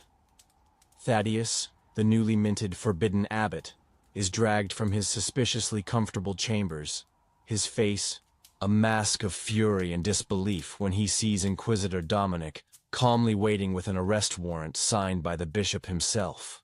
His ascension to abbot was less divine calling and more hostile takeover, and it seems the market just corrected itself with extreme prejudice.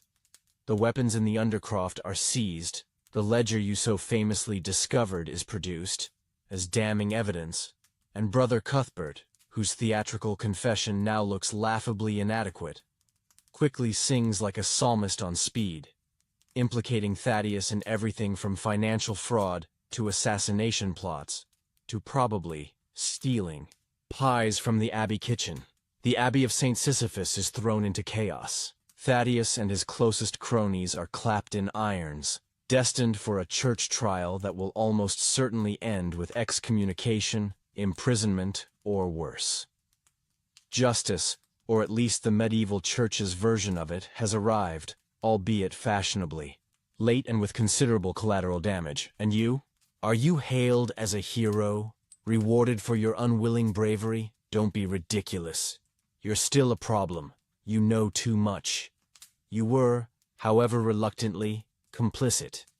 Inquisitor Dominic, after a long, hard look that makes you feel like he's examining your soul for woodworm, declares that you are clearly unsuited to the monastic life. No argument there. And that your continued presence at St. Sisyphus would be an ongoing irregularity. He doesn't send you to a shallow grave, which is a pleasant surprise. Instead, you are given a ragged cloak, a stale loaf of bread, and escorted to the abbey gates by Dominic's soldiers. You are effectively exiled, cast out into a world you're no longer familiar with no money, no connections, and a past that would make a confessor's ears burn.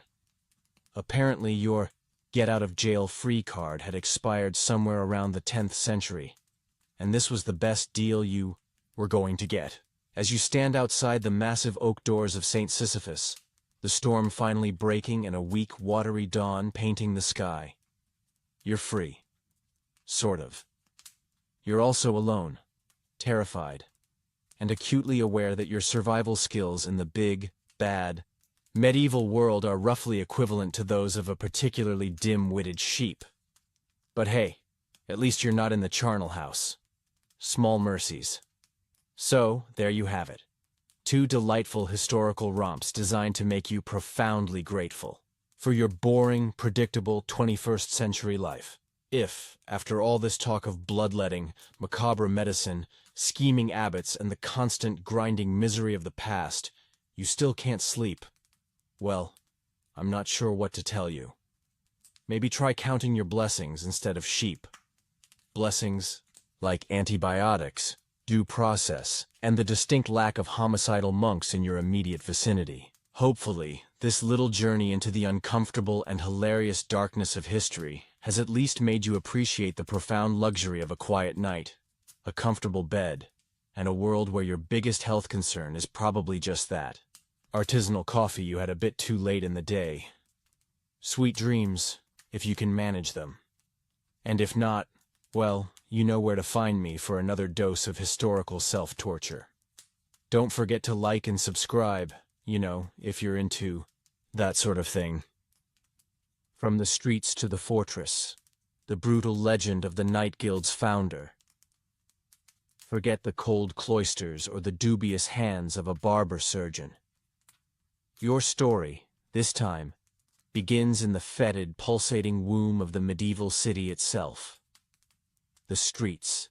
You weren't born with a title or a silver spoon in your mouth. Your first baby bottle was likely the dirty water from a gutter, and your first cradle, a pile of rags in an alley that even the rats considered somewhat degrading. You are a child of hunger, a bastard of necessity, one of those anonymous blurs that good people looked away from so as not to spoil their appetite. Your birth certificate was the echo of a guard's boot kicking over a trash heap where you hid from the cold. From an early age you learned that life wasn't a fairy tale with knights and damsels. It was a knife fight in a dark room, and the only rule was to get out alive, preferably with the other guy's coat. The days were an endless hunt. Bread? A delicacy to be snatched from a distracted baker's stall, the subsequent heart-pounding chase being your daily cardiovascular exercise. A place to sleep? Luxury. Usually it was the space under a staircase, the cold embrace of a church. Doorway, ironic, isn't it? Or if luck smiled, an abandoned stable whose ammonia stench at least deterred the less determined two-legged predators. You didn't pray for your daily bread, you calculated the optimal angle to snatch it and run. Trust was a currency you couldn't afford to spend. Loyalty was what you felt for your empty stomach. Every shadow was a threat. Every alley a possible trap or a fleeting opportunity. Your teachers were hunger, cold, and constant fear, and the lessons were etched into your skin with the knuckles of guards or the teeth of other brats as desperate as you. But amidst this abject misery, something else began to ferment within you, something beyond simple survival. It wasn't hope. That word was a foreign luxury. It was a cold, calculating anger, a keen observation of the hypocrisy that surrounded you. You saw the fat merchants, with their heavy purses, the unctuous clerics preaching about charity while their own pantries groaned, the arrogant nobles parading in their silks. You saw the city guard, more interested in extorting the weak than in protecting anything other than the status quo that kept them employed. And you realized a fundamental truth. The world was a grand game of theft. Only some had a license to steal openly, while others, like you, had to be more creative. Your MBA was earned in dark alleys, with a sharp shard of glass as your textbook, and survival as your graduation thesis. The spark truly ignited the day you, a skinny urchin of perhaps 12 years with the cunning of 40, tried to relieve a cloth merchant of a small purse. It was a clumsy attempt, born more of desperation than skill. You were caught.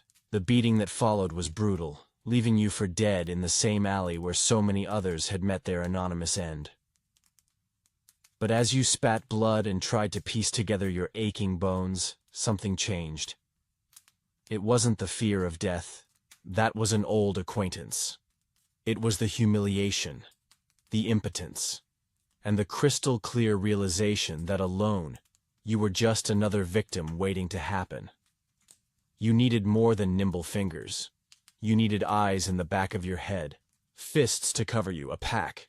But not just any pack, one that you would lead. Your first recruits weren't exactly the elite of the underworld. They were others like you. Giles, the lame, who lost 2 fingers to the cold but whose ears caught every whisper in the fish market. Alara, a girl with hawk-like eyes and fingers so nimble she could steal a man's socks while he was wearing them, kicked out of her home for having a mouth deemed too sharp for a lady.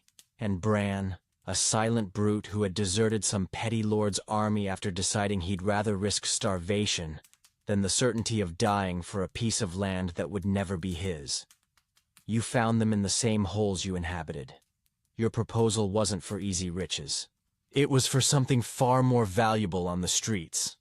A slightly better chance of seeing the sun rise the next day, and maybe, just maybe, eating something that hadn't been fought over with the crows.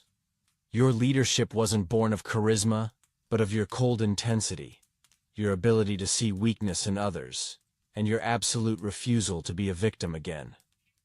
Fear and respect, you learned, were close relatives.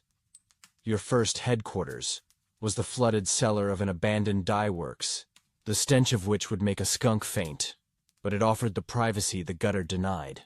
Your first operations were pathetically small, controlling the alms in a specific stretch of the Beggar's Street, with a small protection fee for you and yours, of course.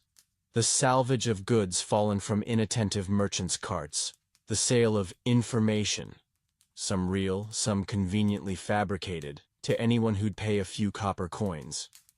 Every small success was a brick in the foundation of something larger.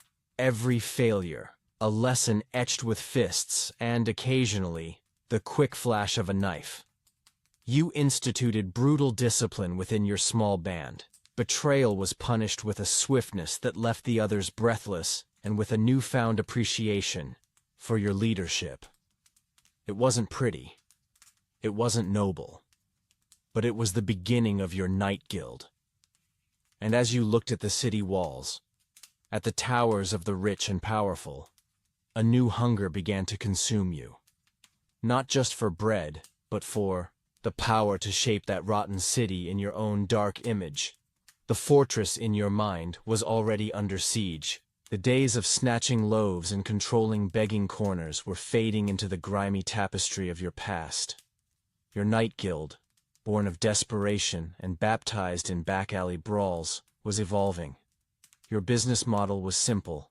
Find a weakness, exploit it, and leave only whispers behind. Operations became more audacious. A liberation of silks from a merchant too arrogant to pay for proper security, the misdirection of a tax collector's strongbox, the acquisition of sensitive information from a guildmaster with a penchant for indiscreet liaisons. Each success brought more coin, more fear, and most importantly, more recruits drawn to your burgeoning, brutal legend. But growth had its own pains. The more mouths you had to feed, the more turf you had to control, the more complicated the logistics of organized villainy became. Loyalty, you found, was a currency best paid in fear, with occasional dividends of shared loot. Internal squabbles had to be quashed with a swiftness that discouraged imitation. Your early crude attempts at leadership were being forged into something harder, sharper, and infinitely more dangerous. Rival gangs, a motley collection of thugs and petty thieves who had previously lorded over their small patches of urban decay, didn't take kindly to your guild's expansion. They saw your organized approach not as progress, but as an existential threat to their chaotic way of life. Challenges came in the form of ambushes in narrow alleyways, attempts to poach your members, and badly spelled threatening notes left impaled on your figurative front door. You met these challenges not with diplomacy, a concept as foreign to you as a warm bath, but with a calculated ruthlessness that quickly became your trademark.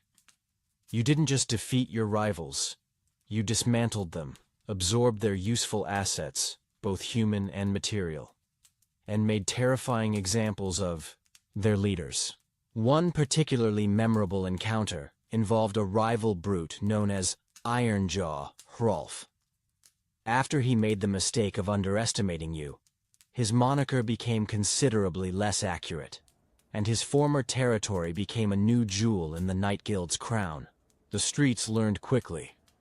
You weren't just another gang leader.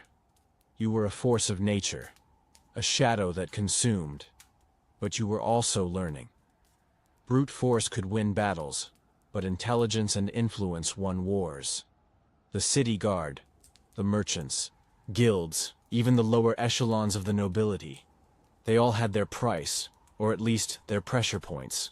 Your first successful bribe, a few carefully placed coins to a watch sergeant to ensure his patrol missed a certain warehouse on a certain night, felt like a greater victory than any street fight. You started to cultivate informants, to weave a web of whispers that extended far beyond the gutters. Alara, with her sharp eyes and even sharper tongue, proved adept at this, coaxing secrets from tavern wenches and disgruntled clerks. Giles, despite his limp, could navigate the city's underbelly like a rat in its own maze, mapping out escape routes and hidden passages. Bran, your silent mountain of a man, became your enforcer, his mere presence often enough to ensure compliance. You learned that every man and woman in that festering city had a secret they'd pay to keep, or a greed they couldn't ignore. Your night guild was no longer just taking. It was infiltrating, corrupting, becoming a hidden cancer in the city's gut. The flooded cellar, with its ever-present stench and dripping walls, was no longer suitable for your ambitions. You needed a true headquarters, a place to plan, to store your ill-gotten gains, to project power. After a meticulously planned acquisition, involving a conveniently timed fire and some forged documents suggesting the previous owner had pressing business in a very distant and likely fictional land, you took possession of a sprawling, derelict warehouse district by the old docks. It was a labyrinth of decaying buildings, forgotten tunnels, and shadowy wharves, perfect for your purposes. You named it the Rookery, and it became the heart of your growing empire, a veritable fortress of shadows. From here, you directed operations, dispensed justice, your justice anyway, and began to dream of a city where no door was truly locked to you, no secret safe from your ears, no powerful figure beyond your reach. The fortress wasn't just stone and wood, it was the fear and respect you commanded, the network you built, the legend you were actively, brutally writing. And what of you, the architect of this burgeoning underworld? The street urchin was still there, buried deep beneath layers of hard-won authority and carefully cultivated menace. But you were different now. The hunger was still present, but it was no longer just for food or survival. It was for control, for a security so absolute it could only be built on the fear of others. You rarely smiled anymore, but when you did, it was usually because someone else was about to have a very, very bad day. Paranoia became your constant companion. Even within the Rookery, surrounded by your guild, you trusted no one completely. You slept with a knife under your pillow, not out of habit, but out of necessity. You had climbed out of the gutter, not by reaching for a helping hand, but by clawing your way up a mountain of ambition, using the bodies of your enemies, and sometimes even your allies, as footholds. Your night guild was now a power to be reckoned with, a name whispered with trepidation in the torchlit halls of the wealthy, and with a flicker of desperate hope by the city's downtrodden, who sometimes benefited from the scraps that fell from your table, or from the enemies you made among their oppressors. You were the founder, the legend, brutal and undeniable. The streets had birthed you, the shadows had nurtured you, and now, from your fortress, you cast your own long, dark shadow over the entire city. It wasn't a noble life, nor a kind one. It was a testament to what a desperate soul could achieve in a world determined to crush him, armed with nothing but a ruthless will, and the understanding that in the grand, chaotic scheme of medieval existence, it was better to be the one holding the knife than the one feeling its bite. And so, as you sit in your dimly lit chamber within the Rookery, the sounds of your city, a muted symphony outside, you might allow yourself a moment, just a fleeting one, to acknowledge how far you've come. From gutter scum to guildmaster. It's a hell of a promotion. So, as our little historical excursions come to an end for now, perhaps you, a comfortable listener in a far safer century, can appreciate the simple, profound luxury of not having to build your own fortress of fear just to see another sunrise. Sleep well, if you can. And if not, remember there are always more dark corners of history to explore, just waiting to make you feel incredibly grateful for the here and now.